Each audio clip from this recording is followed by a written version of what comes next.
Okay. Why don't you check your LinkedIn? Can you check the LinkedIn just to see if we're live? Oh, okay. Let's see. I don't think I've ever done a LinkedIn Live. So how do I? Check to see me. If Oh, okay. So I need to check I, you. I hope we're connected. We are connected.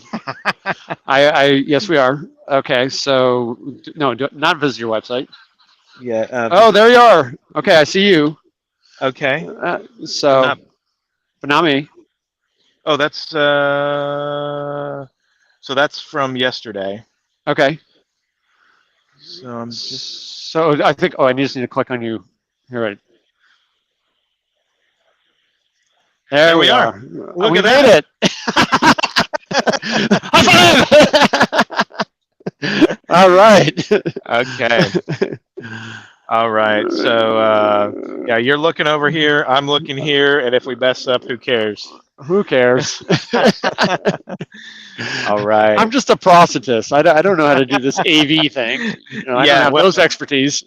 What was crazy yesterday? The band like came right by, and these actually cut out all the noise.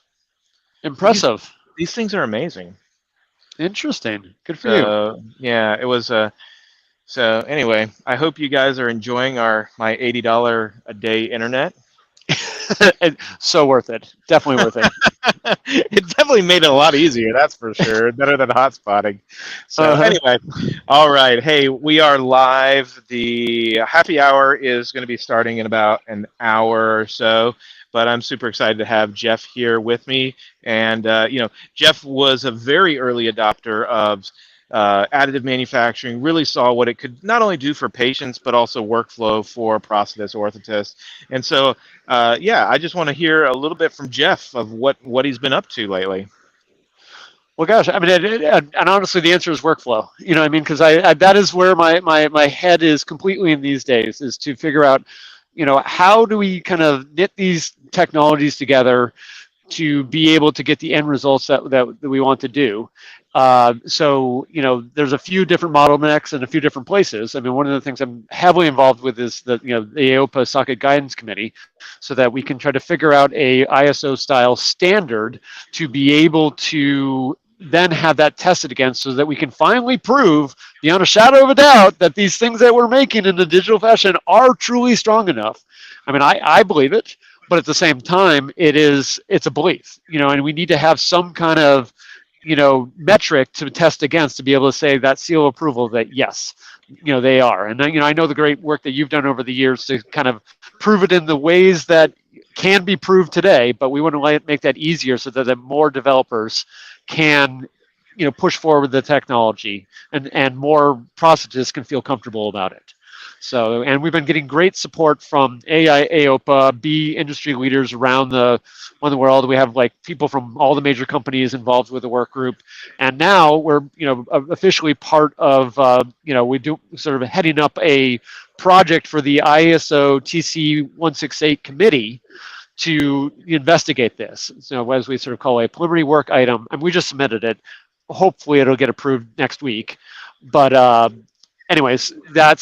It sounds like that's very very likely to happen soon, so that we can kind of head that up and move that eliminate that bottleneck and move things forward. But yeah, Well, and I think what's interesting, and I know we've had this conversation, like everybody wants to do testing of sockets, right? But you're talking about socket standards just in general. Like it's just, hey, yeah. is your traditionally fabricated socket live up to the expectations that we have as an industry as a whole? Does the 3D printed? Can you share just a little bit about? And I'm kind of curious if you even know the timeline. So, a lot of people mention ISO at 10328, and it is a great testing protocol for components. And I don't remember though, did it say always at the beginning have the warning, pretty much do not use this to test sockets? Like I don't remember that. Ooh, that's a good question. I actually don't know for sure. They maybe have gotten that more bold as there's been more interest just to kind of say that. Let me put it this way. I think technically, if we want to dive into it, and the person who told me is Sir Saeed, who was one of the instrumental people in creating 10328. Is that no, it is valid for the distal 20 millimeters of a socket. So there's a bottom 2 centimeters. It is a valid test. The problem is it doesn't go any more proximal of that. So I mean, if your socket's only 19 millimeters tall, then it's valid for the whole thing, right? But no, it's that's not what sockets are. So that's sort of the why they probably have to get involved to say like, no, I mean, it is not a valid test for that. Now that doesn't mean it doesn't glean really important information, because that is where the most of the forces are, is at the distal end. So that is really important, and it is sort of the best. There's definitely people who have adapted that test to try to get more information, and good on them.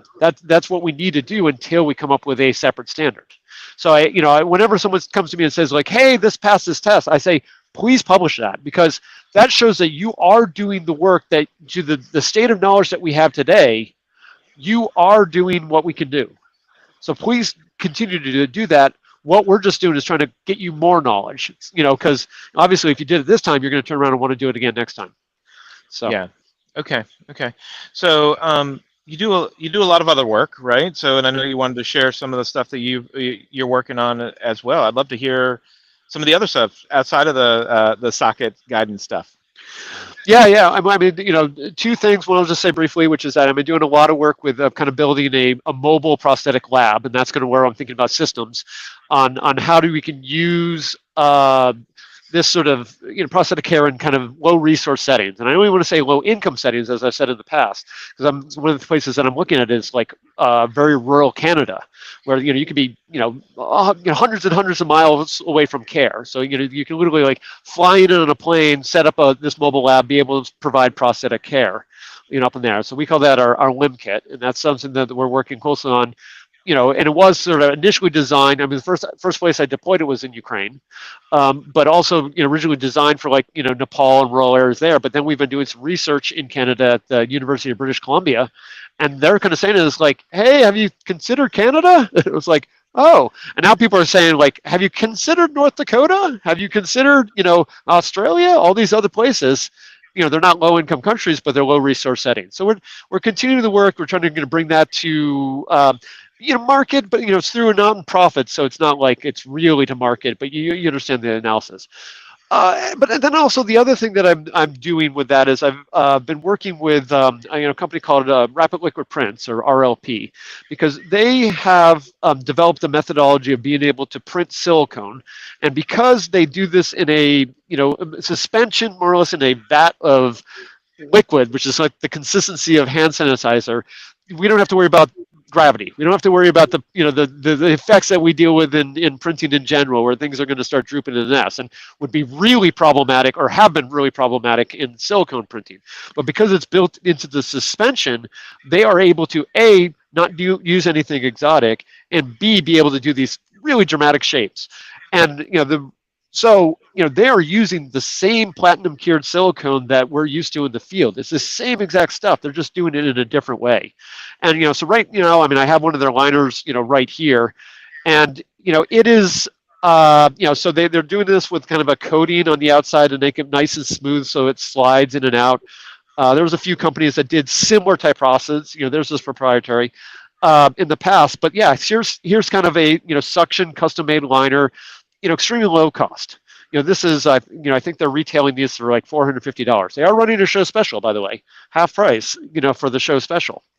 But the point I'm getting at is that, this is just a great company where they're able to use our existing understanding, our existing paradigm of what a liner can be, and make it in a better, less expensive way. And I think that's one of those examples that we've run into over and over again of like, why are we doing additive manufacturing? Well, yeah, here's a clear and obvious example. It's like, no, we can make this better, faster, cheaper, simpler workflow. And, I'm, obviously I hear you in the podcast all the time talking about these are the things that we need to be focusing on. And that's just one of the good examples. So they're back at booth 228. And, I've been really honored to be working with them on that. Oh, that's great. Now, what do you have going on the Namaste side? You touched a little bit on it, but have you been out, or what's next there, or consulting on other stuff? Oh yeah, I mean, so going back to the, we're probably looking to do some work in Rwanda. I'm doing kind of a let's say a fact-finding trip in Rwanda in November, and then we actually a couple Rotary clubs have gotten involved with us to help support kind of an expansion in there in sort of Central Africa. So we're going to be doing that. Going back to Nepal in March, we're actually kind of leading an initiative to be able to try to get silicone liners, not custom made silicone liners, so off the shelf silicone liners that we use with our existing process that Namaste, did. It's different than RLP. Anyways, the point I'm getting at is we've now been able to do locking liners through that. And we're going through an initiative where we're actually going to try to get these on all the leprosy patients in Nepal. Okay. There's still quite a few individuals in Nepal who have leprosy amputations, and they're insensate, but they're walking around on a PTB socket with a sock fit. Yeah, I see the expression. I mean, I'm laughing, but I'm not laughing at them. It's just, it's a mess. It's a mess. Exactly. So here's a subpopulation that is actually in the number of hundreds that we can say we're going to get every one of those patients a silicone liner, and so that they can then go and walk around without the constant sores that they're dealing with their PTB sockets, and not only that, do it in a locking liner manner. And we can nuance locking liners versus suction and all this and that. I can tell you that a suction sleeve is not going to work in those environments. You know that. But also the other thing about that is that when they're insensate, it's actually good to have that click. When you click that into the lock, they hear the click, they know the leg is on. They can even kind of, as I've found with my patients, they can tell how good the compression is, how easily those clicks come.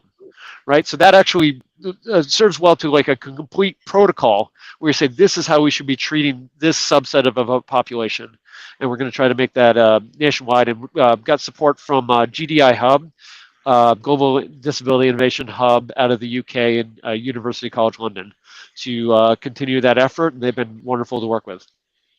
That's awesome, man. Well, what else do you have for us? Oh gosh. That's about it. Liners, sockets, and more liners. That's my life these days. Yeah. So coming to the show, like, what made you what gets you excited about coming to a show? I mean, both you and I, we've been around for a little bit. Obviously you mentioned Rapid Liquid Print, but maybe checking out some other, new innovations and such. But what gets you out of bed and like, hey, I really want to get out here? The thing that I get excited about is seeing digital workflows that, and I cite you a lot, and so I'm going to, where, Brent can do these things, but no one else can do them. So when I see like a user-friendly or clinician-friendly workflow that allows people to do some of the magic that you can do at a much lower barrier of entry, a much lower level of skill, that gets me very excited. And I'm seeing more and more software suites where they're saying like, oh yeah, here's our 3D printer, and here's our software that makes it so that you can do this, and I can teach you how to do it, relatively easily. That gets me excited. Okay. Yeah, and some of those companies will be at the digital showcase. Yeah. That's going to happen on Sunday, so we're going to do that again, and bigger than ever. And we did get a bigger room, so hopefully it'll be more than like standing room only. We'll be able to actually move around a little bit this time. That's great. And we didn't talk about boating up in the Northwest, right? So we got to do that. You got to go ahead and tell us what's going on there. Season's over. The season's over. The boat's afloat. It's a good thing. It was a little touch and go for a while, and no, I still and I'm definitely in need of Starlink next year or something like that, because I want to not have to run around the island with my cell phone to try to get coverage. When I had like a Zoom meeting or whatever. So yeah, that's my big project there is how can I be up there more and actually get some work done. There you go. Awesome. Well, hey, thanks for coming in, and remind us the Rapid Liquid Print booth. They're a 228. Okay. So, kind of the back corner of the exhibit hall, they got some samples there of different liners. Actually, and even like the one that I kind of brought over here to show, this is a reproduction of one that I fit on a patient in Nepal. Okay. So, and as an organization, they've stepped up. I'm like, well, I don't like to do these one-off projects. They're like, we promise, and I have in writing that they will, whenever that guy wears out a liner, they'll send him another liner.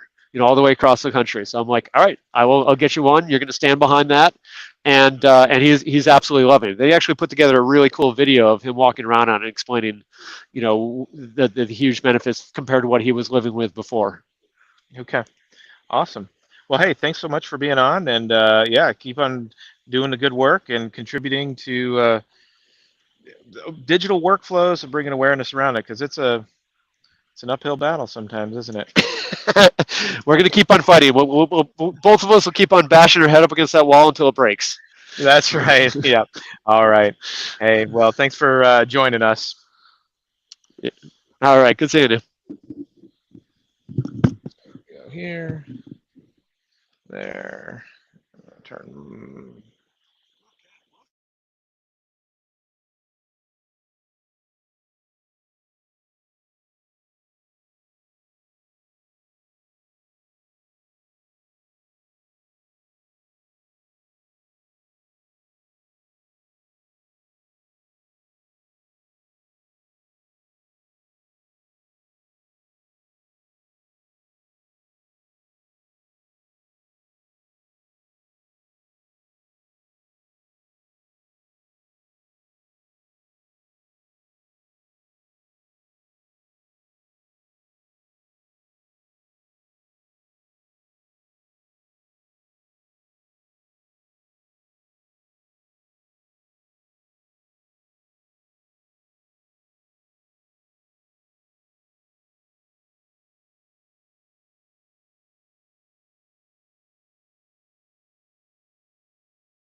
This is one way to do it.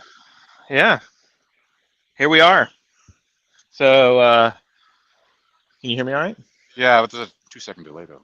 Yeah, it's a little delay. Okay. Okay, go This for it. is this is this is Wi-Fi, you know? Like I've got Wi-Fi, hotspot, all this stuff. Oh, okay.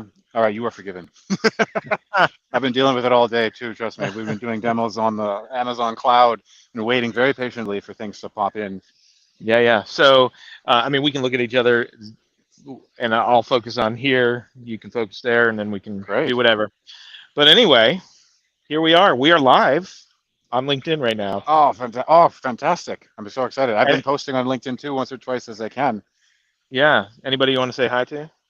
Hi, Taiwo. Yeah, Hi, yeah. Brent. I've been meaning to say hi to you. Hi to, yeah, just any of the people I deal with, customers I deal with, or friends.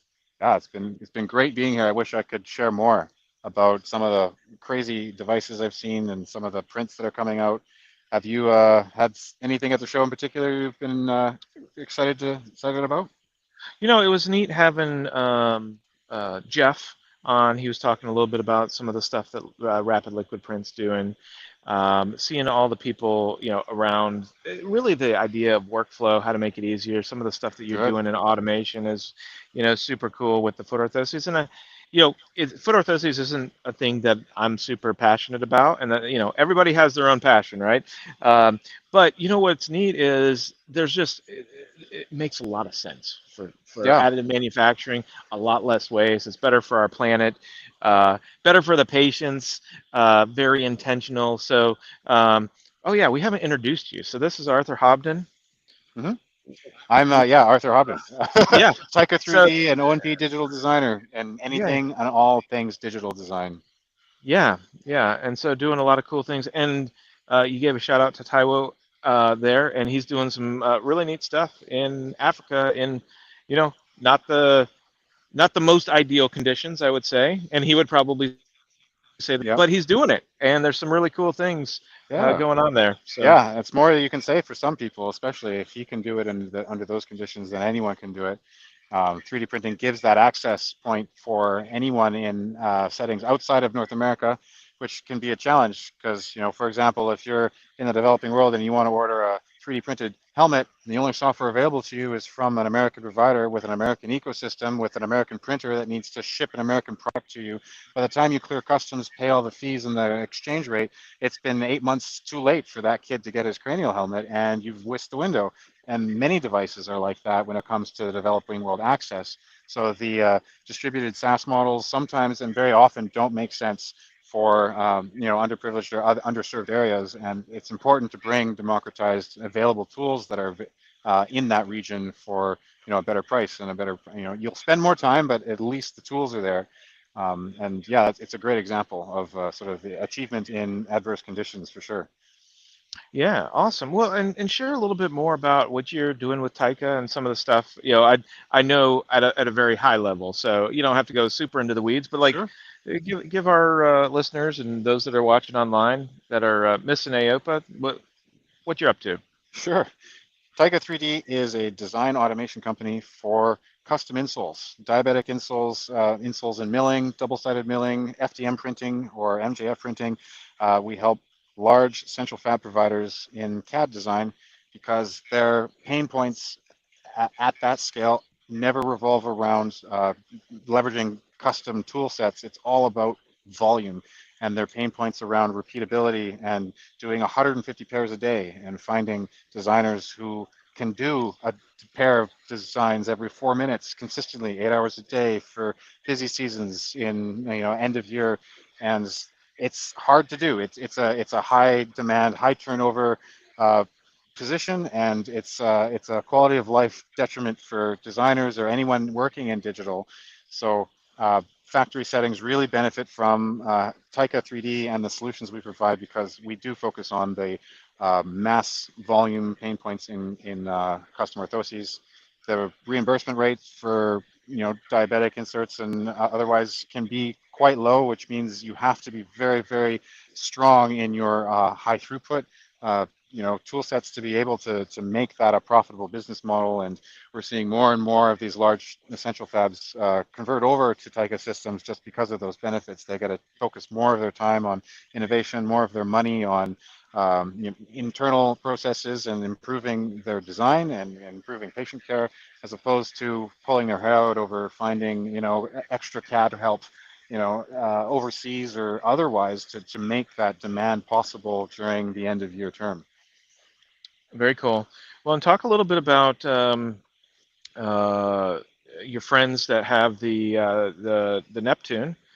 I love the LumaField stuff. We did a lot of early testing with the multi-jet fusion Nice. comparison very early on. So trying to think, it was two AOPAs ago, because we had talked about the difference between multi-jet fusion on the 580 versus the 4210 versus the 5200, and looking at it at an X-ray view of what is going on in that process. And it made us excited about some things, also scared about some things.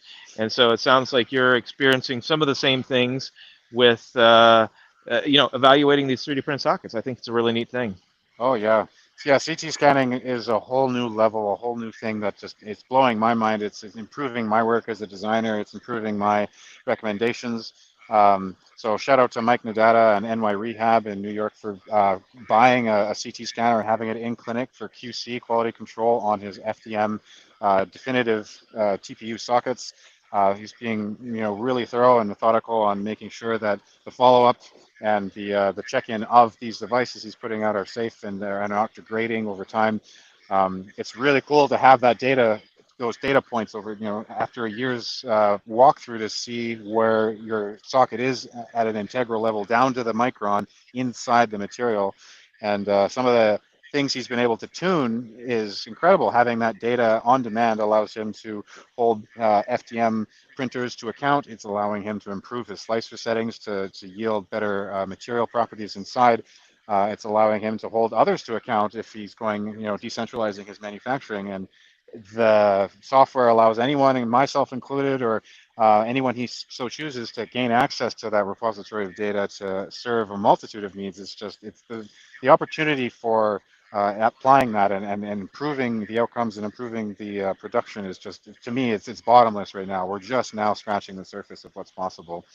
The biggest, if I had to say, one of the coolest things I've learned about using the CT scanner is that surface level lattices actually can degrade the interior of FDM print, because the complexity of the toolpath, as soon as it starts doing those minute motions on the outer surface, the seam results in porosity within the material, even if you're going full 100% infill, which to me was an eye-opener, because I have been teaching people latticing and how to use latticing in their designs. So, and not to say that it's not effective, but it certainly is something to consider when you're looking for definitive FDM.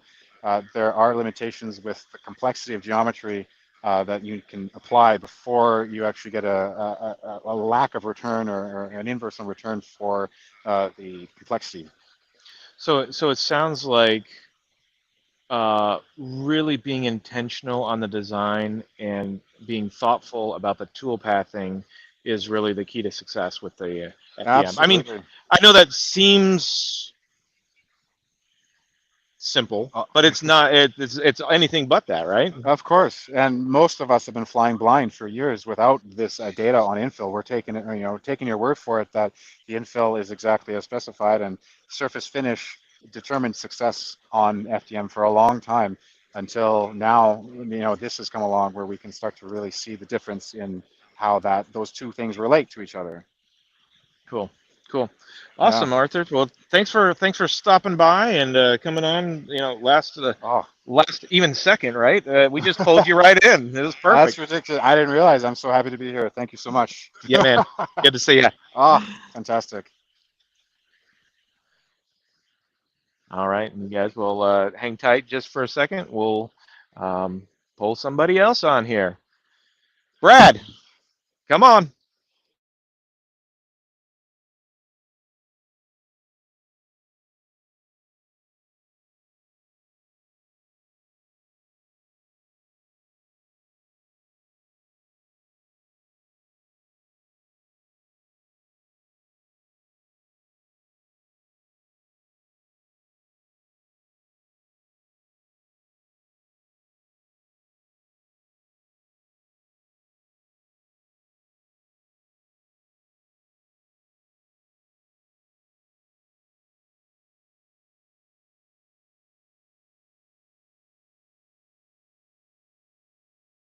All right. So Director of Fabrication, Shriners. Okay. Okay. This little fancy dough. Did you make this? Holy cow. I keep that on my desk. No, I'm just kidding. All right.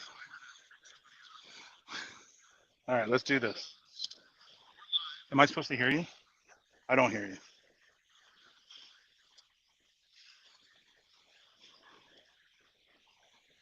how about now? Now I hear you, buddy. I guess if I turn the mic on, huh? Yeah. Now I can hear you. I thought it was my old age. All right. Well, I'm sorry if you guys missed all that. Brad here sat down and he was playing with one of these Christmas trees that my friend Michael Broke made and made available on Thingiverse. And it's just really cool. So we printed that. And, I, that's one of the things that I love about these shows and LinkedIn and some of the social media. I know there's a lot of negative stuff around that, but the connections, staying up with people, you know, I feel like I've known you forever, but we've really only met a few times and sat down a few times, and but it's great. It's like we pick up where we started, and so for those that don't know, this is Brad Mateer, and what is your official title? I know you're at Shriners, and I know Hmm. you're the boss. I'm one of the bosses. Okay.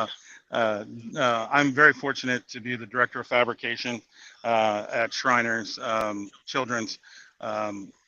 Most of our clinics are pediatric orthotic prosthetic services. We got about 17 clinics around the country. We do a lot of international work. I'm sure you've seen the commercials. Um, we give out the blankets for $10 a month, that whole thing. So, but we're really fortunate for the patient population that we serve. I'm fortunate to do what I love, and that's fabricating, doing central fabrication, getting devices back in clinicians' hands each and every single day. So just overall blessed.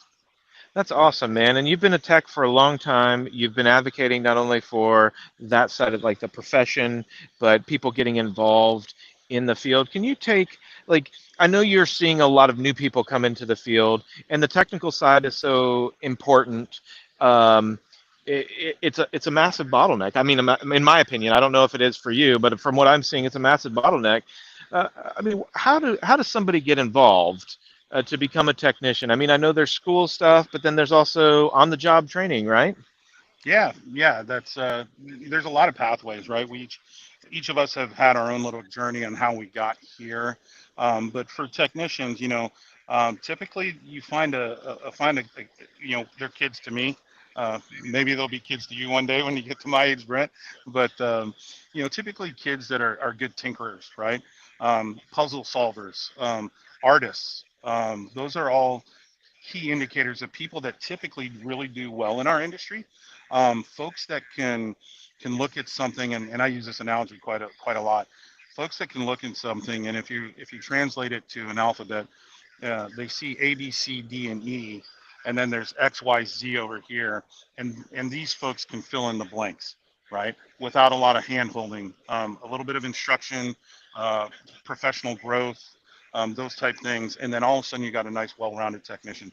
I know that's kind of like an oversimplification of it, but yeah, we're looking for folks that like to tinker, like to make, and again, whether you're helping your dad fix a 67 and a half Mustang in the garage, or you're helping your uncle fix a Evinrude outboard, it doesn't really matter. Ceramics, it doesn't matter as long as you're good with connecting your brain to your hand skills. That's what we're looking for. I love that. So tell me, like, these shows, you're here in and out. You've been in multiple different capacities with, over your career. What keeps you Mhm. coming back and excited about like what you're seeing, and what do you look for? Like, do you have a way that you go about a show, I guess? Yeah, no, that's a great question, Brent. For me, I'm invested in AOPA. I'm chairman, I'm co-chair this year with Charlie Cuffle on the planning committee. But what keeps me coming back each and every single year is the networking opportunities, the ability to expand my reach of the technician platform, the ability to put on technical educational opportunities for I call them fabricating clinicians, but technicians alike.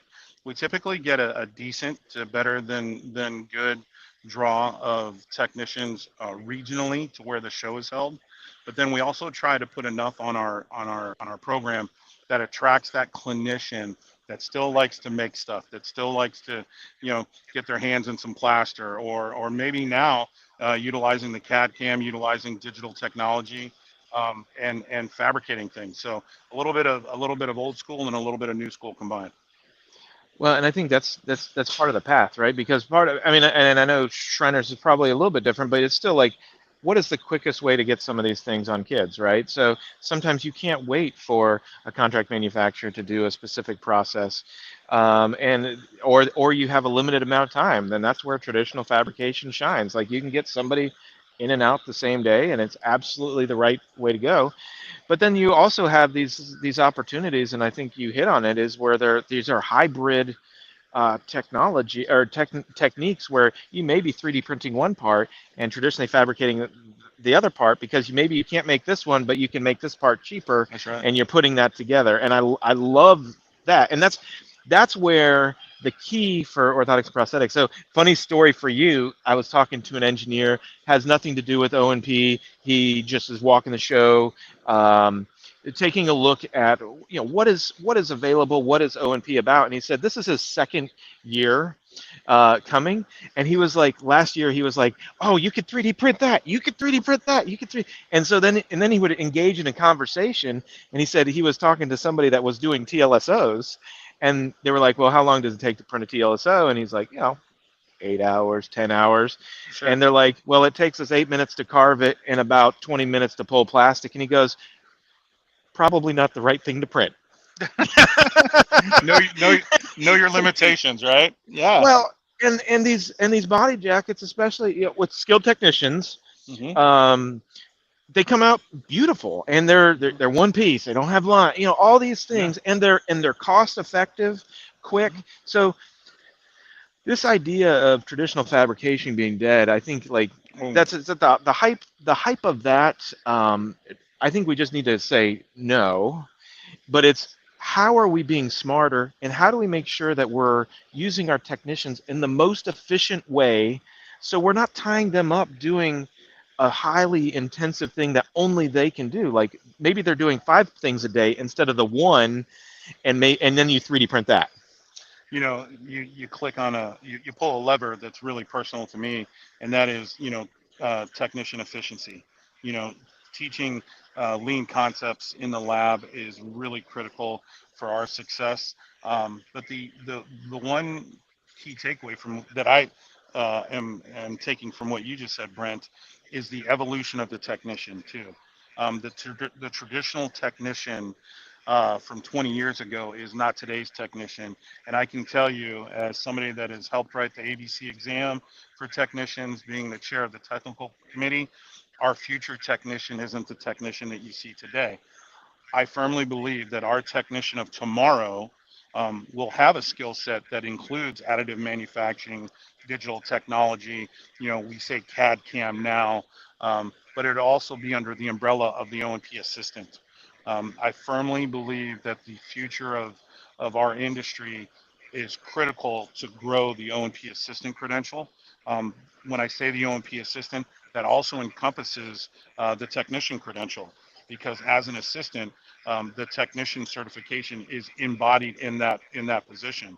One of the things that I'm talking to the educators about at the universities is have that pathway, where a student can start and they can take the technician role first, and then they decide, do I need to off ramp and because this is what I really want to do, I really want to make stuff and I want to be a technician, or do they say, you know what, hey, I really like this, but I want a little bit more. I want, maybe can I do some patient interaction? So then they keep going in that pathway and they become an O&P assistant, which in essence is a care extender for the CPO. So the whole modeling of our industry, you know, forward looking, in my little crystal ball really derives from your PT PTA model, your MD, PA model type thing. So where you're going to have that top of licensure person, and then you're going to have that lower certificate, lower licensed person underneath them. And again, I don't want to take away from the technician certification, but for us to keep evolving as an industry, we have to not only uh, keep an eye on the past, keep an eye on our hand skill set, bending metal, mixing plaster, doing those type things, but the additive 3D portion of it, those techniques, those opportunities within schools have to be offered to these students, so then they can decide which pathway they want to go. Am I explaining it correctly, Brent? Yeah, I think it's 100%, and I think that's great, and I think that's where we're gonna say we're gonna get you on a show, and we're gonna go a little bit deeper on that. Man, So yeah, I love it. thanks so much for everything that you've done for our field, keeping things going, especially pushing the technical side, and I love the idea of the technical and going a little bit into the patient care side, which is, if you're a business person, revenue generating, right? So That's both right. of those combined is a beautiful thing. So thanks, Brad, You bet. for sharing your insight there. Hey, thanks Hey, for having me, Brent. Really appreciate the yeah, time. yeah, man. Take care. Cheers. Bye. All right, buddy.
Can you hear me? It's going to be delayed. Okay. Yep. I can hear you.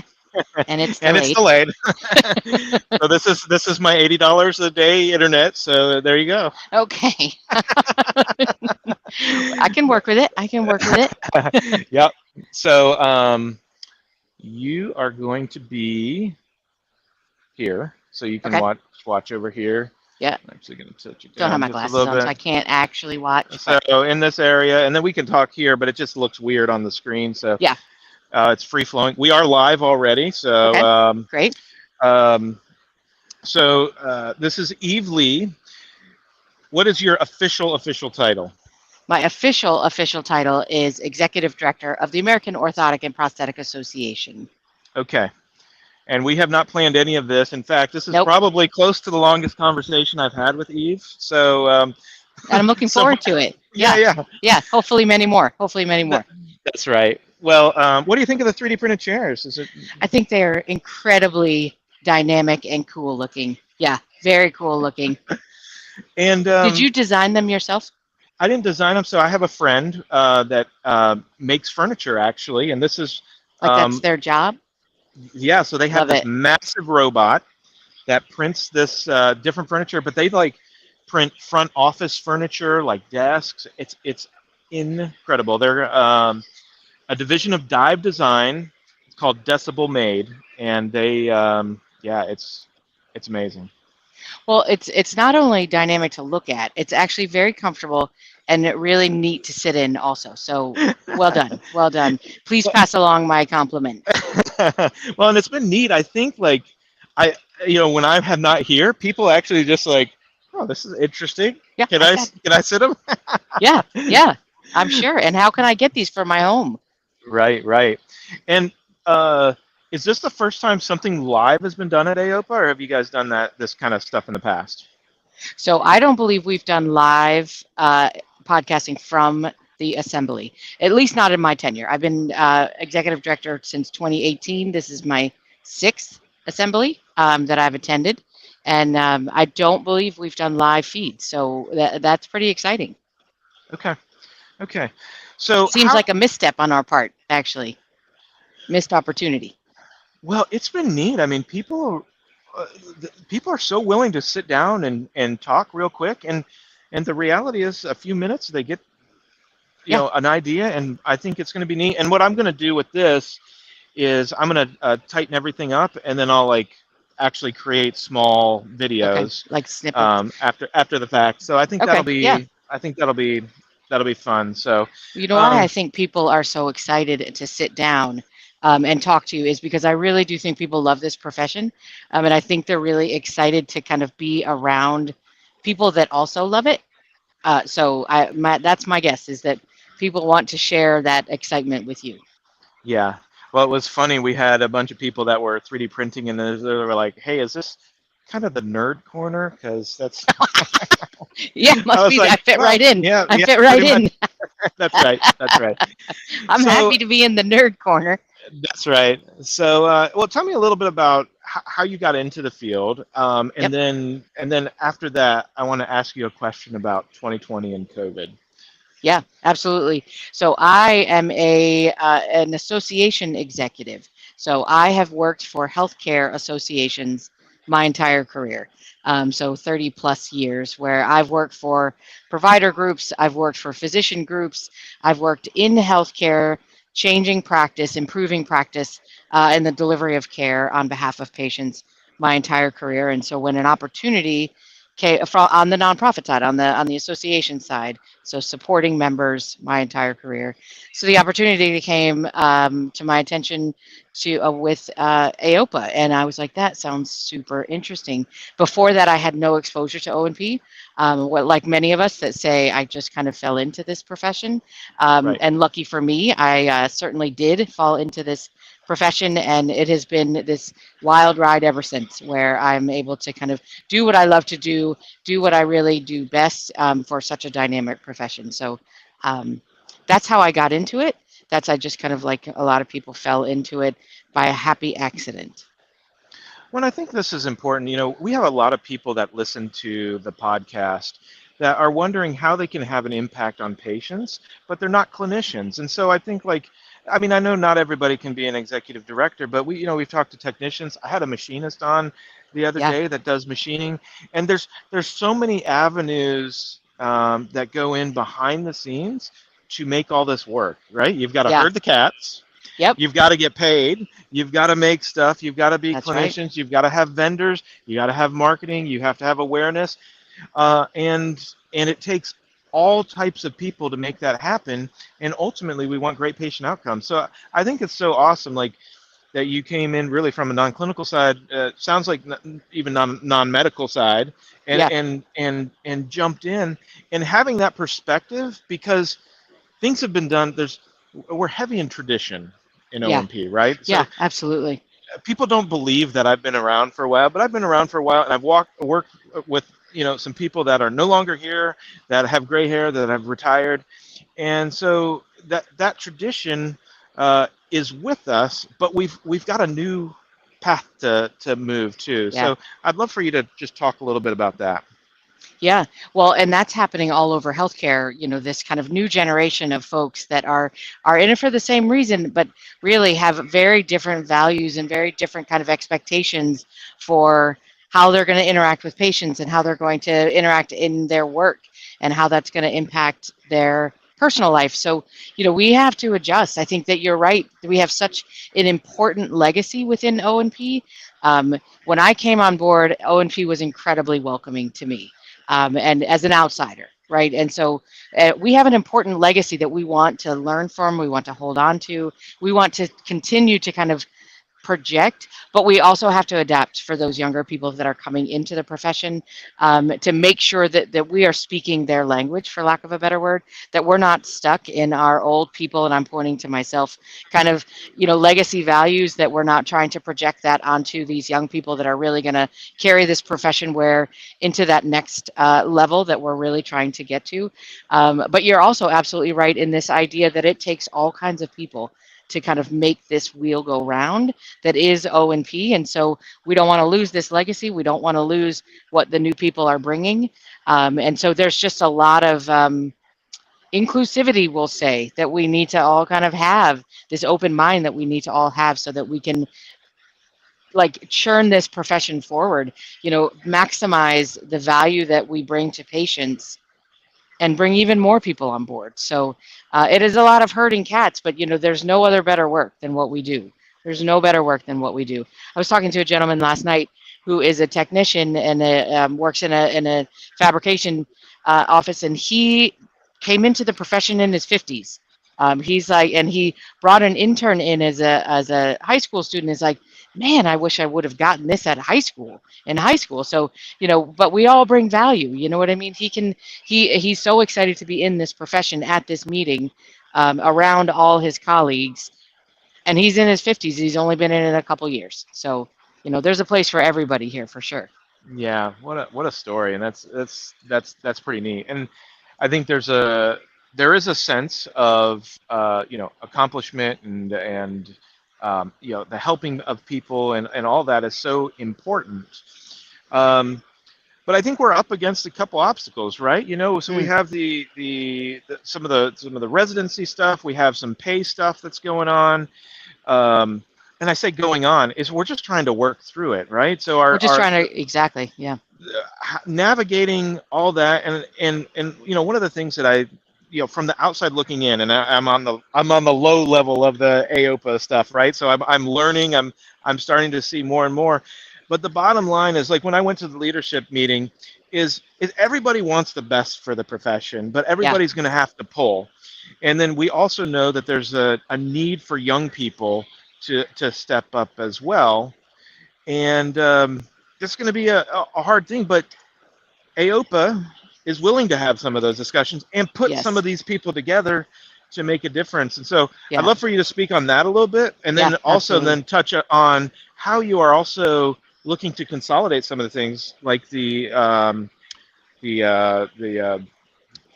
orthotic and prosthetic foundation stuff, and those, you guys help facilitate some of that stuff to come together. Yeah, well, and it's all to provide value, right? You're really kind of you're speaking my language now when you say, AOPA really has started to, when we talk about the leadership conference, what we heard loud and clear at that leadership conference back in January, I think that's probably the one you were talking, was it just this past? Yeah, yeah. What we heard loud and clear, what I heard very personally was someone needs to step in and we really need to define our value, right? We need to use all of our resources to align this profession around one vision, around the value that we provide, the value of the care that is provided. One of the things that we've been exploring as AOPA is, should we define that value in, for example, in using some value-based care definitions, right? So we know that CMS has a goal to have all Medicare provider care in some kind of value-based model by 2030. So if we know that healthcare is moving in a value-based care kind of direction, away from fee-for-service into value-based care, if we know they're looking to do that and evolve in that way, should we be defining our own value in a very consistent and standard way so that it's not defined for us, right? So that we're not on the receiving end of, here's your value, right? Let's be proactive and define our value in very real terms, in common definitions, in common outcome measures that we're collecting, that we can demonstrate to referral sources, demonstrate to payers that here's the value of the care that's provided by the O&P practitioner, right, by the O&P clinician. And if you're doing that in your practice, I'm doing that in my practice in the same way, then payers will take notice and say, oh, we're seeing that across all of O&P, there are standards of care. There are common outcomes that are collected that is demonstrating the value. So AOPA is trying to be proactive in aligning the profession around some standards, whether those are data standards or care pathway standards, so that we can all be speaking from the same sheet of music, so to speak. I don't know, can people hear what's going on around me? No, so yeah, what's crazy, I had the band come through and you could see the band, but you couldn't hear them. So these mics are amazing. Crazy. Yeah. Wow. Well, that's great, because so I'm glad you brought that up, because that is something that we heard very loud and clear, and that we took very seriously, and we put some resources towards really collecting some data, talking to members, talking to other healthcare practitioners, other specialties, on really how can we define our value consistently, so that payers will take notice, so that coverage policy will be appropriate, so that when we talk to legislators, that we are speaking the language of healthcare, for example, so to speak. Well, and I think that's so important what you were talking about. So, like, as now I'm in my 40s, so I would say I was, as a younger clinician, but my mindset has changed. It's like, okay, so what are we doing for the next generation? And I don't think people understand how much stuff goes on at the political level, yes, to make sure that we actually continue to have a profession, and a job, and get paid. Even though it's a real pain to get paid, it really is, for a small industry like what we are. It's amazing how much gets done at that level, and I think people just don't. How many decisions are made? Yeah, and there's not a lot of. I mean, you want more people to help with that, and there's not a lot of people that have stepped up. We've got more and more coming, it looks like, but it's really been a handful of people that love this field. Yeah. That have championed it. Yeah. And I think that is a message, I guess, to get across, is like, more than the show, more than all this stuff that happens in the background, it's thankless. Yeah, it really is. Advocacy is the most important thing that we do. It's the absolute most important thing that we do. We are a regulated profession, right? We're regulated. We are, there's a lot that we need to make sure that we're paying attention to. We meaning we AOPA, we meaning the collective we, that are to make sure coverage is appropriate, to make sure that we have adequate reimbursement so that we can provide the care that we need to provide the patients. So we're heavily regulated, not more so than others. You know, healthcare in general is heavily regulated. So you want to be sure that you have a seat at that table when decisions are made. And that really requires, like you said, it requires people. It requires grassroots support. It requires people talking to their legislators and talking to their insurance companies as they negotiate contracts and help get paid for the services that they're providing. So it really does take everyone, and AOPA wants to, you know, that is, like I said, the most important thing we do, but we want to make sure that we give you, the practitioner, the clinic owner, the manufacturer, give you all, the member, what you need to do that advocacy work yourself also. Because it does take everyone, and you're absolutely right. And what we're finding is that the newer people coming into the profession are very energetic around advocacy and going up on the hill and going to their state houses and going to their state Medicaid and Medicare offices and doing that advocacy work. So we want to make sure we're giving them what they need. It's really like I said, it's the most important thing we do. Yeah. Well, I'm so excited about this next generation of, of clinicians. They obviously they're more educated, right? They got a master's, they had a bachelor's degree, and gone Yep. to a master's degree, but they also have a better sense of, I don't know if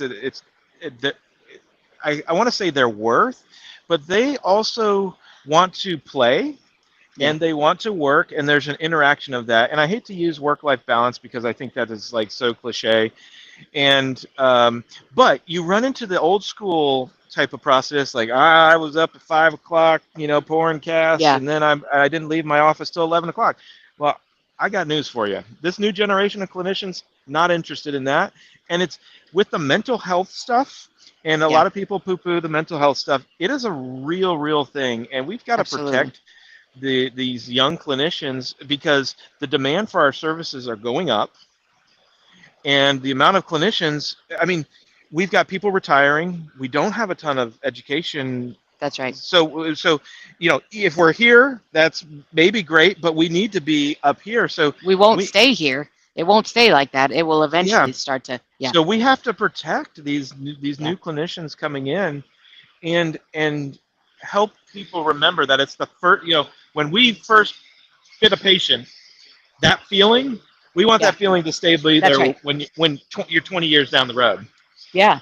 Well, and to your point, I think you're absolutely right. Their expectations, new people coming into, younger people coming into the whatever profession they're coming into, have much higher expectations than I had when I first came into the work world. Their expectations are very high, and they're not out of the realm of possibility expectations. It feels different because we had such low expectations when we started, right? We had to do everything, and we had to pay our dues, and we had to do all of the things. And so they come in and kind of have this level of expectation, like, no, I expect more from my employer, and that's really difficult for folks that are my age to hear, because I can imagine coming in with that. But you're absolutely right. We learn and we evolve as a society, and they are really going to be the ones that are delivering that care to that larger and larger set of patients that we're going to need to serve. And so we're going to have to evolve. That is just how it's going to, it'll be a give and take. We'll get to a happy middle ground, I hope. But yeah, it will be. We'll have to do a lot of adjusting. When I say we, I mean my generation of folks. But we have to make it welcoming, because that is the expectation. Yeah. Well, and I think that's what's neat about this generation too, is they have a lot of grace. I mean, I know that's thrown around in the Yeah. faith world a lot, but like, as long as they see that you're trying, Correct. they're not that they're gonna be okay, but it's like, oh, they're trying, and they're Yes. trying to understand. We'll be there with you, right? Yeah. But it's There's it's not an that point. unreasonable. They're Right. they're reasonable. They're not an unreasonable expectations, right? So Yeah. I totally agree. Yeah. Yeah. Yeah. So, well, anything. I mean, this is great. I think we need to have you on the actual podcast Would love too. it. I would love it anytime. I could talk about this all day long. I think I just want to, while we're sitting here, this has been an amazing show. For the members have shown up, attendees are here, and they're energized, and we are so excited to have everyone here. So I just want to thank everybody that you've had on your podcast as you've kind of had people through here, but we're just excited that people are here. We always get energized around this time of year. We get energized being around members, being around attendees, being around the exhibitors. It's really exciting for us. So Yeah. thanks for hosting your podcast here. Yeah, well, Yeah, and congratulations on a beautiful show, and definitely appreciate that. for those that are not here, it's very well attended. Yes, Lots of new hope to see you in vendors. Orlando. Yeah, yeah. Oh man, It's that should be Orlando. cool. Yeah, yeah, Yeah, that should be agree, good. agree. That might be bring the family and kids Of kids course it one. is. Yes, yes. So well, thanks so much, Eve. What you Thank do you. for our profession, Appreciate the for time. AOPA, for the show. It's an So honor. yeah, thank you so Yeah. much. Thank you.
Mm, Can you hear me? Yep, you're fine. All right, we are already live. Can you believe it? All Unbelievable. right, so I'm gonna put you over here, so we can talk here, but it kind of so it's weird. I don't know why the video like goes opposite of what I want, but so just kind of focus in this area. But I mean, it's very casual.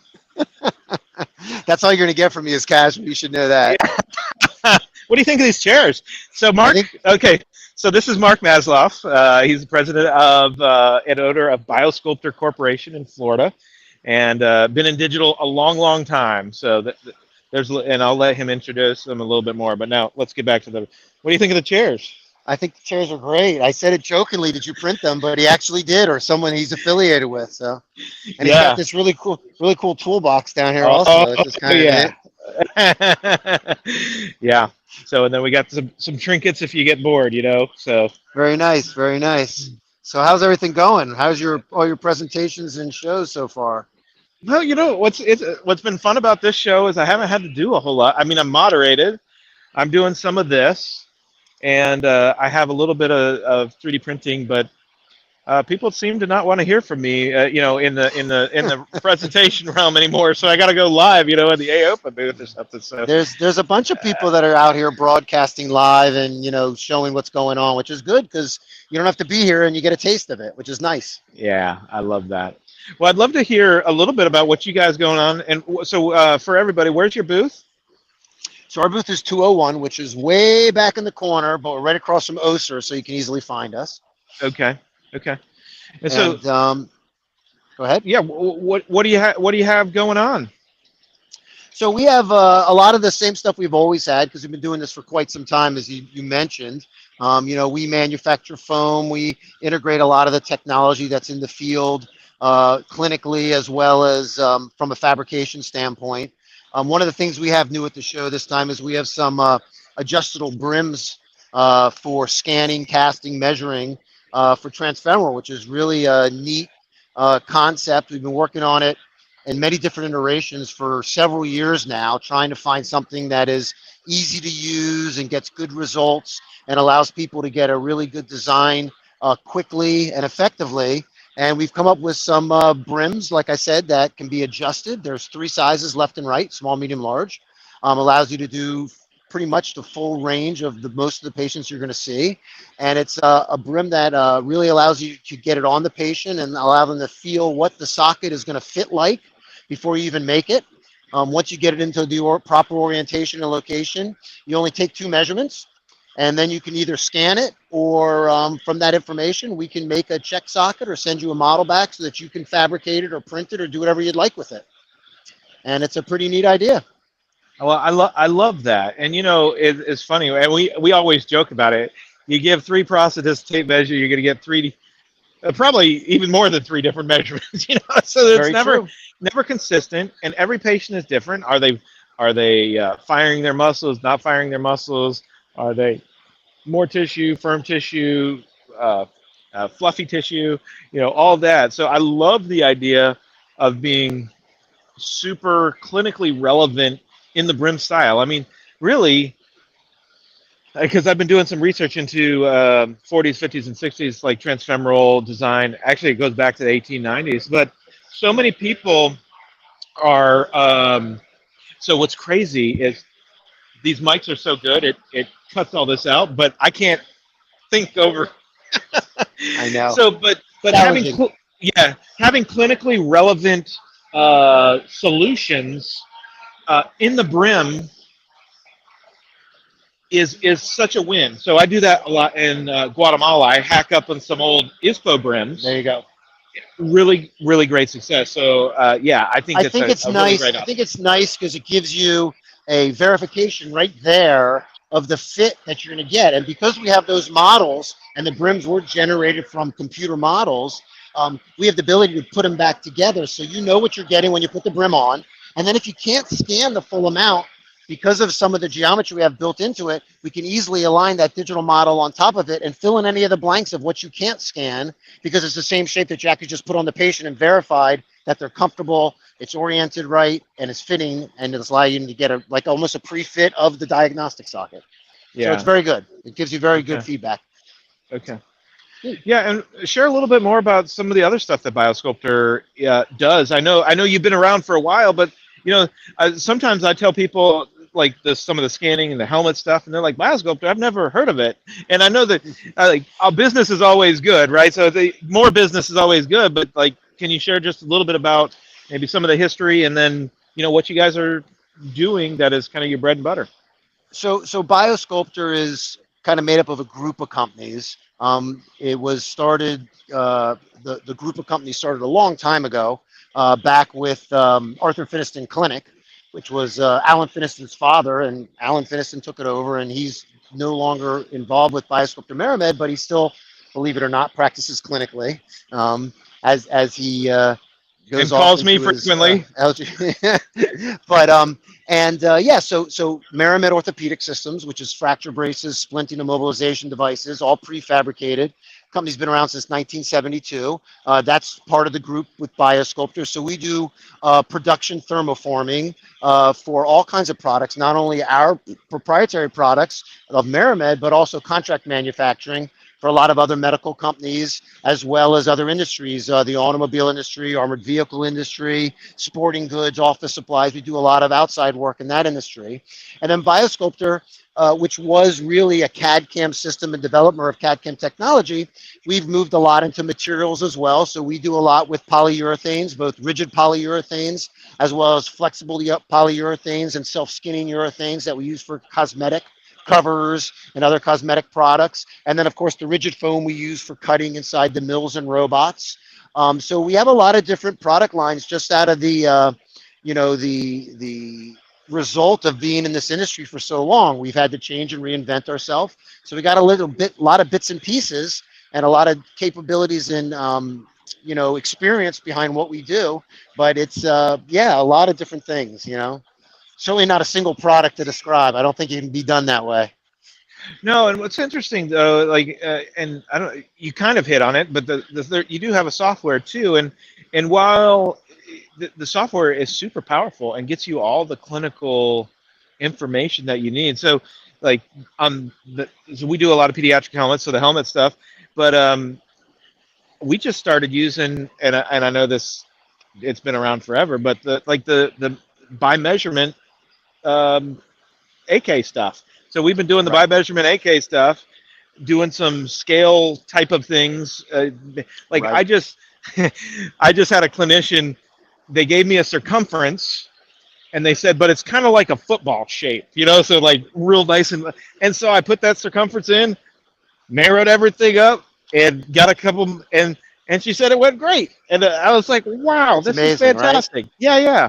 So So there's I a mean, lot of tools built into these systems. CAD/CAM's been around for a long time, so they're all very mature software packages, and they got a lot of capabilities. Whether you decide to go from CAST, whether you decide to go from measurements, whether you pull a library file, there's a lot of ways you can use the technology based on the patient and based on the clinician. So, and if you're mobile, if you're not mobile, there's a lot of ways that it could help you and benefit you. And socket by numbers or socket by measurements for transfemoral is a perfect example of something that's been verified in this field now for many, many years as a viable solution, but some people haven't been exposed to it or had a good way to access it. And those are all things that you can do, which will help you be really efficient and kind of take care of your patients, in a new way that I think will give both the clinician as well as the patient good results.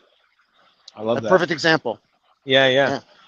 Well, anything else that you want to share with No, I'm whoever's just listening? happy to be able to hang out with you. I'm glad I wandered by and had a chance to sit with you, because we always Yeah, talk. We're always talking and about what's the newest, greatest. So it's fun to do this for sure. yeah. All right. Well, thanks so much, Mark Maslow, BioSculptor Corporation. Remind me the booth again. 201. 201. Awesome. Go check them All out. right, great. All Excellent. right. Thank you. It is.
Can you hear me?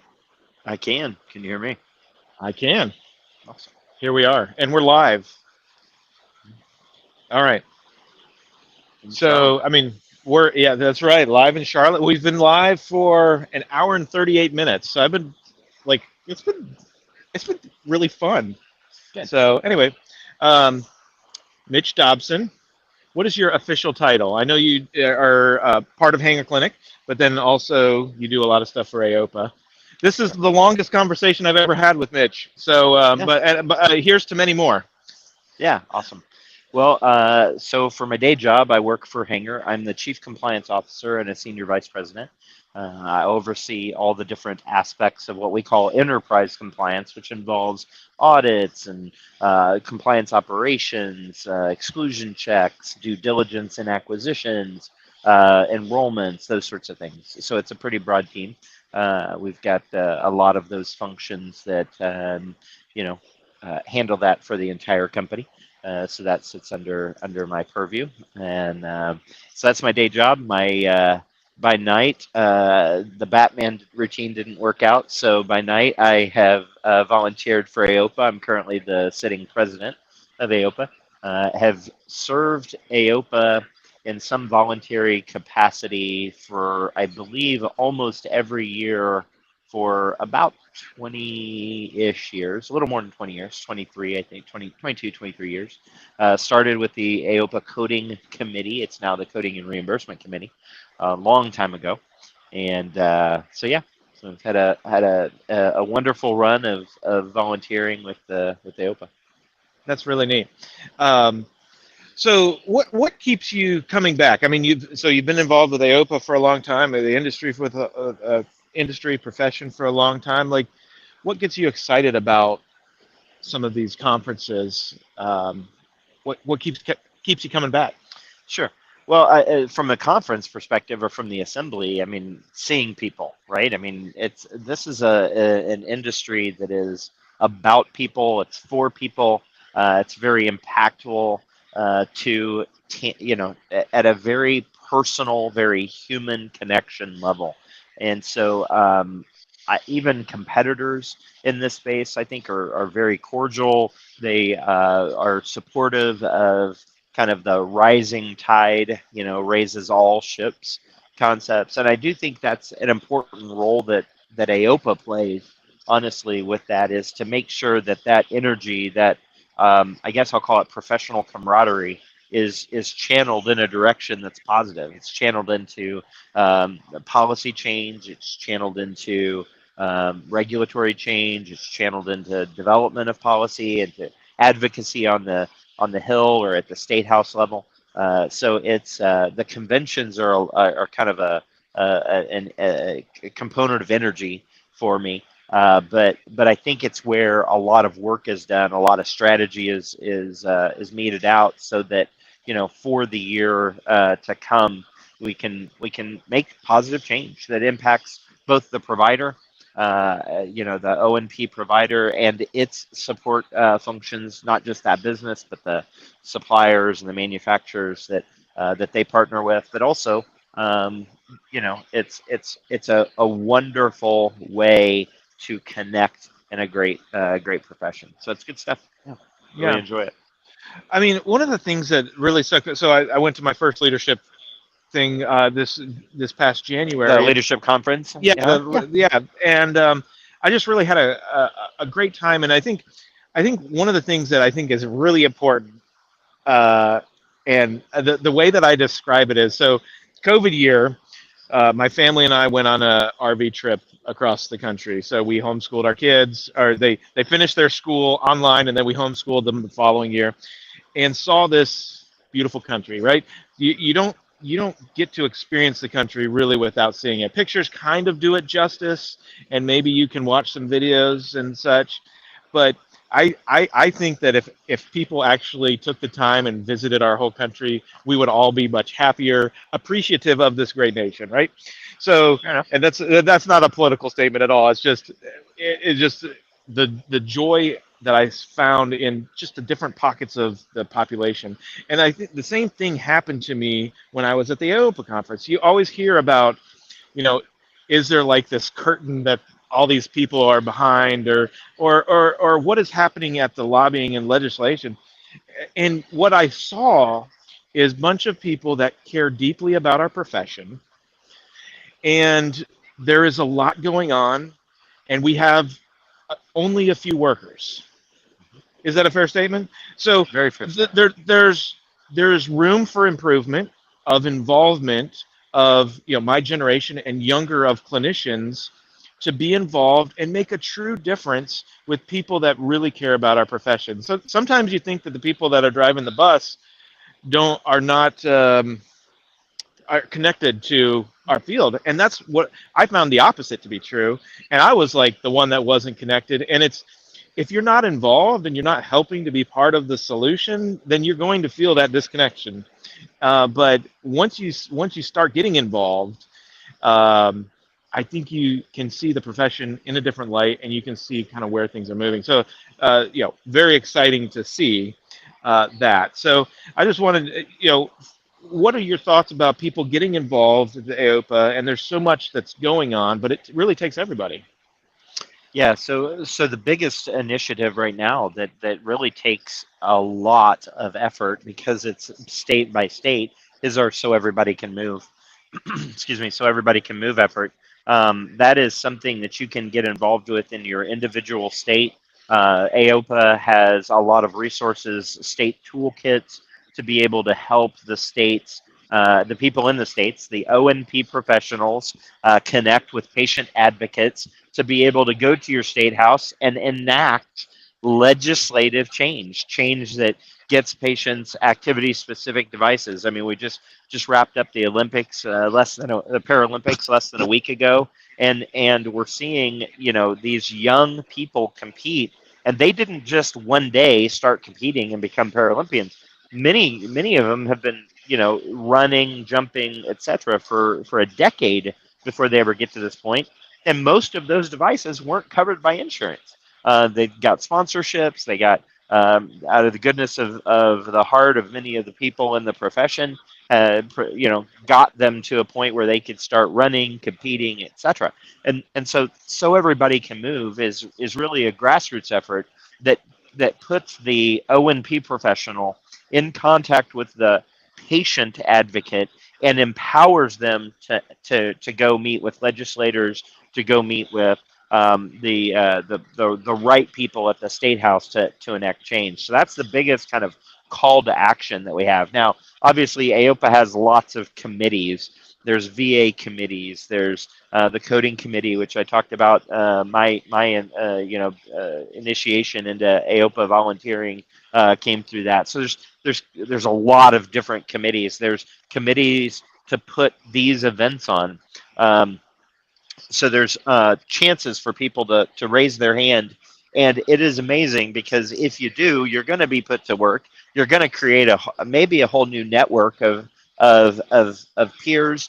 Matter of fact, I was connecting with a mentor today who was president when early in my volunteering of AOPA, and I encouraged him by saying your leadership, 20 years ago was something that I aspired to. It was something that drove me and drove part of my career. And my volunteering for AOPA. So, you can create new friendships, you can create new colleague relationships, and in some cases create new mentor relationships that can be extremely valuable. And so I really encourage everybody, try to find a place to get involved. Do the research. There's information on the AOPA website. Send an email if you're not sure to info@aopanet.org. You can get that on the website, but again, it's info@aopanet.org, and just say, hey, I'm interested. These are the areas I've got an interest in, or these are the areas I've got some expertise in. I'd like to be able to participate. We have digital committees. We have additive manufacturing committees. We've got technical committee. Like, there's all sorts of places to get involved, and you might have to wait a year. You might have to wait till the committee cycle opens up or whatever. But put your name on the list. Get involved. I've never regretted for an instant all the volunteering I've done for AOPA. Yeah, yeah. Well, thank you for everything that you do for our profession. Thank you for It's an jumping honor. in kind of Yeah. last minute. And I think I was talking to Eve, and she said this has been really fun to do stuff live, and we've been pulling stuff in. And it's been I've been making new friends, so this Yeah, has been This is great. awesome. So and just speaking of the mentorship side of things, like I've gotten to be pretty close to John Naft, and he's been great as far as just showing me like how I can get involved, what I can do. We talk about the coding stuff, especially with some of the stuff that we've got going on with additive manufacturing. How do we kind of wrap all this stuff together? And it's a real journey, and we need everybody to be kind of pulling in the same direction. And that's what I appreciate about what you're doing is you're kind of like the umbrella that gets everybody pulling in the same direction because it, we're not a big enough field that people pull separately. We've got to pull together and come to a consensus. Yeah. We don't have enough resources to be pulling too many directions. We have to be pulling similarly. I have a dear friend, a colleague, mentor who's now retired, who says none of us are as strong as all of us, and it really is a great sentiment. If we all can just pull the same direction, we will be so much better together. So, Yeah. Brett, appreciate the So, time, man. yes. Yeah, thanks. Thank you so much. Yeah, yeah. Yeah.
Yeah. Can you hear me okay? Oh, and you got your microphone. Oh, yep. Flip it around that way. Perfect. Can you hear me okay? Let's flip your microphone up this way. Okay. I can hear you. Can you Can hear you me? hear me? Yeah, sure. All right. So we're just going to have a discussion here. We're live on LinkedIn. Yeah. Yeah. Yeah. So you'll kind of speak into this side. I'll be over here, but I mean, it's very casual. Okay. Very casual. Um, all right. So help me with pronouncing your name. My name is Amog. Amog. Yeah, And how do you say your last name? Gupta. Gupta. Yeah, Okay. Amog Amog Gupta. Gupta. Okay. And your company name is Rocky Tech. Rocket Tech. All right. So Amog Gupta with Rocket Tech is here with us, and he's been very patient with me, but super cool stuff. And I didn't mean to actually foreshadow what we're going to talk about, but he's got some technology that he is applying to sockets that help cool. So I want you to share a little bit of your journey, because this is part of this project, and now has become a business, right? It was part of your capstone project for school. Sure. So I'm a master. I was a master student at CU Boulder. I was doing mechanical engineering, masters in mechanical engineering with specialization in design and robotics. So I got this company as my capstone project for my final year thing. And we were supposed to make a system to cool down the socket. And later, at the end of the month, we got with some cool stuff.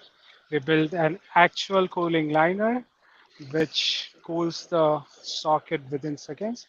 And we also have some cool stuff over there. This is the cooling module. We call it as cushioning panels, cooling cushioning models. So this can be attached to the socket, and we have a circuit, customized build circuit, which drives the power, it steps up the power, and it cools the whole system within like 3-4 minutes. So Yeah. So this thing was amazing. So he came. I went over to his booth. He's got it hooked up, and literally you put your finger on, and it's like air conditioning. It's really amazing. So what booth are you in? You're 645, right? 645, yeah. Okay, so Moog is in 645. I highly suggest you take a look at this. This is really, really neat. Just technology here. Are you able to share a little bit about your liner as well? Yeah. So this is the liner. I can't share the actual material on it. It's Yeah, a yeah. proprietary, but we did some back in December. We were testing with various materials, polymers, prosthetic polymers, like actual liner. We tested with Oster liners, Alps liner, Wilwood liners, and we came up with this product. This is an R&D product. I'm working as on research and development for Rocky Tech, and at the end of April, I think we got the composition correct, and this is the liner we made. So when you compress it, it absorbs your latent heat from the surface of your skin, and it liberates to the surrounding, which is definitely what the patients are looking for. We did some actual user tests with Quorum Prosthetic. Joe is one of our collaborator. We are from Boulder, Colorado. So we tested on a actual amputee patient, a bony amputee patient, Dustin. He's an active time user, so he walks, he jogs, he do jiu-jitsu, he do boxing. So he wore this liner and he was doing boxing for straight 40 to 50 minutes. And we were comparing this with our whole cooling system with Osher liner. And after 50 minutes, Rustin used to precipitate, like start sweating after 5 minutes. But using a liner, he was like, "Oh, I can't sweat. This is too cool." I didn't sweat much. So we were like very happy since it was our first test and we got success in it. And we are trying to get an FDA approval of Holder system and maybe launch in the market soon. That's awesome. Yeah. Well, um, so this is, you said this was your first show. Had Yeah, you this is my first show. this, and this is the first time being live? Yes. and the first AOPA, Yeah. right? Yeah. Wow, so a lot of firsts. So what makes you so excited about coming here and sharing a little bit about what you're doing? I mean, I know you have to be at your booth some, but then have you had a chance to walk around and meet some people? Yeah, we got to meet some awesome people, our competitors. I call them competitors like us. We got to meet with Wilwood and I see awesome niche prosthetic technology over here. And I think collaborating with one of these people will be success. And I see this is kind of a human project we want to develop for the amputee patient. It's not for business as of now for me. It's like a human thing. We, as an engineer, I want to give back to the society, which are less of uh, opportunity. I I think it's great. I think the technology is really neat. I think the story, the patient story with what's it? Remind me his name, Rustin. That's right. Yeah, I mean, how amazing is that? And so it's got to make you feel good to be working with him and see how your technology makes a difference in an amputee's life. I think that's it's rewarding, but then having the opportunity to collaborate, potentially, would you say for the future stuff, do you see yourself like creating a company around it? I mean, you created the company, but is it a licensing of technology, a collaborative stuff? Where do you see it go, or is it all uh, options I right think now? I think we are planning to license the whole technology and sell it to one of our collaborator quorum, and they are ready to market our product since they are very familiar with the market. They have like 20 to 25 years experience in the prosthetic industry, and I Uh think we huh. have a good collaboration with Joe. Okay, I think that is great. Anything else that you want our listeners or anything to hear about? I think it's a good use of engineering technology. We can implement a degree and get to work with actual life of people, do something better for the society. That's my aim for doing a master's at CU. So I got to work with this project and build something for the society. Yeah. Well, and I think that's very interesting. So, a lot of the listeners of the Prosthetic and Orthotic podcast wonder, how do I get involved in prosthetics and orthotics? I don't want to be a clinician. I want to be an engineer, or I am an engineer, but I want to contribute to making the world a better place, helping people. And what a great path to do so, right? In product development and doing some novel things that is going to make a difference. And you're going to see that on patients, and then help other companies bring something to market. I think that's neat. Yeah, that's my aim. That's my future goal for this. Okay, For this. so if an engineer is watching this or watches it back, how would you say it would be a great way to get involved in orthotics and prosthetics as an engineer? What are some steps? Maybe it's not the same steps that you took, but what are some things that you've seen or that you've learned from to share with other, fellow engineers? Sure. Try to get as much involved on the campus, learn from your professor, learn from actual projects. I did bunch of stuff back in my undergrad and even capstone.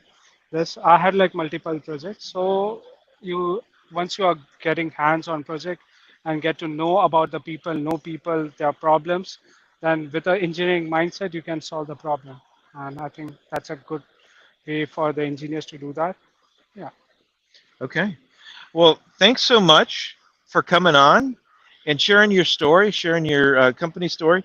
Go buy and check out. He has a really neat brochure that goes around what he's actually doing.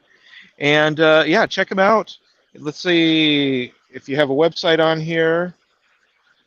Rocky Techs, ROCKYTECHS.com, and check them out too. But yeah, thanks so much for coming on. This was great. Thanks for having me. Yeah, you Thanks for got it. having me. And thank you guys for watching.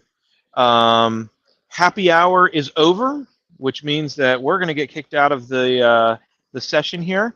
So thanks again, and we're going to kind of break down these clips and show it. But thanks for hanging in there, watching, And for those that have participated, thank you for coming on.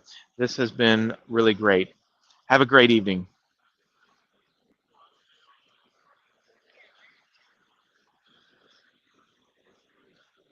Session for